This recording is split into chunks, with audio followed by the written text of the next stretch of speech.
Alright, hi guys. Tonight we're going to look at transformations of functions again, and today we're going to look specifically at a quadratic function and what a parent function is and function notation. And most of this should be reviewed from last year, so let's go ahead and get started.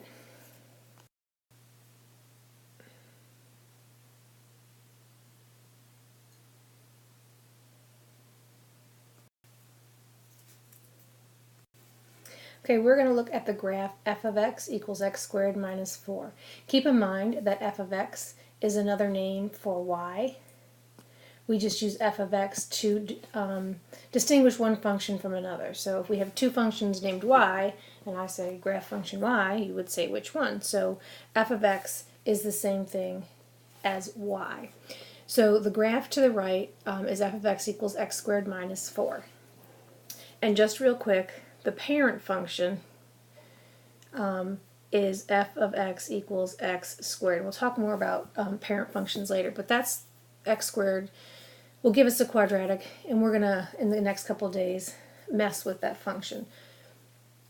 So what is the domain of f of x? So again, for domain, we're looking for the x values. So if you notice, there's arrows on each end of this quadratic, so our x values go on infinitely to the left and infinitely to the right. So our domain of f of x, if we write it with parentheses, is negative infinity to infinity, or as an inequality, is negative infinity is less than or equal to x is less than or equal to positive infinity. So what is the range of f of x? So the range is not infinite. We have to look at the lowest point, which is right here, and the highest point of our function. Well, we know that the lowest point is at negative 4, but we can't determine the highest point because, again, these arrows are going infinitely up the y-axis. So therefore, our range is negative 4 is less than or equal to y is less than or equal to infinity. And again, we could write that as negative 4, comma, infinity. And that would be a bracket right there, and a comma or parenthesis right there. So we want to use this graph to evaluate a, b, and c. So again, keep in mind that f of 2 means y. So we want to know what y equals when x equals 2. So when x equals 2, what is y equal to? Same thing for letter B. When x equals negative 1, what is y equal to? And for letter C, when x equals 6, what is y equal to? So to do that, we're going to go over to the graph. And let's take a look at when x equals 2. So when x equals 2, we want to see where it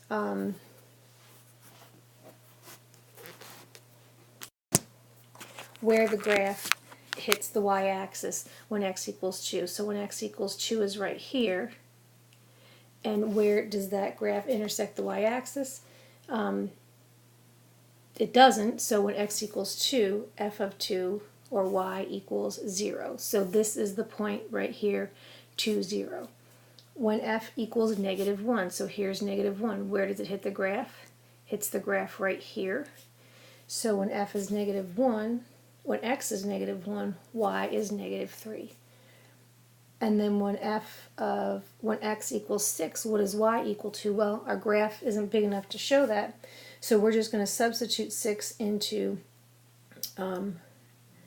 x squared. So we want to know f of 6 is 6 squared minus 4.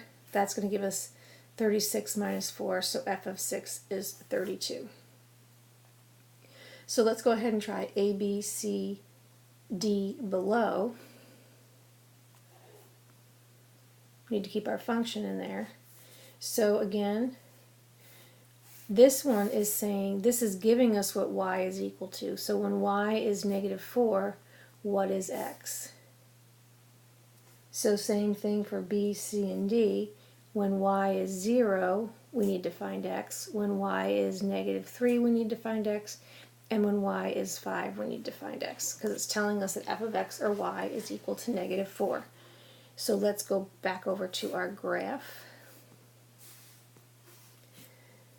So when y is 4, and negative 4, which is all the way down here, where does that intersect the parabola? In that case, it intersects the x-axis, it'll be at 0.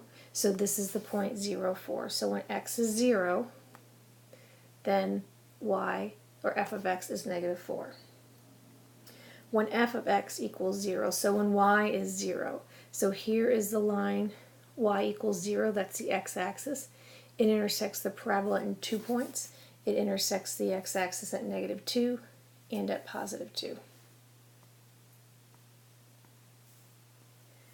So when f of x is negative 3, so let me erase some of the stuff that I have on there so we could see it a little better. It's not erasing everything, so that's okay.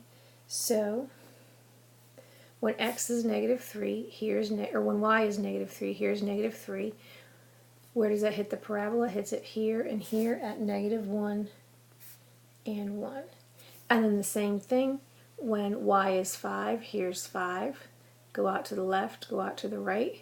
Where does it hit the parabola? It hits it, our coordinate for the x value would be at negative 3 and 3.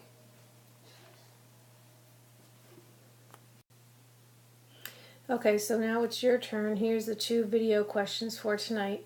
In multiple choice question number 1, it's asking fill in the blank given the graph below. F of 2 equals what? So when x is equal to 2, what is y equal to? That's what we're trying to figure out. And in number 2, what transformations would happen if f of x were transformed to f of x minus 3 plus 5? So we'll be going over more in class next week on what this actually means with our transformations, but just try to take a guess. What do you think subtracting 3 from the x and adding 5 to the y, hint hint, would do to our function? Please make sure you put your answers in the Google form. Have a good night.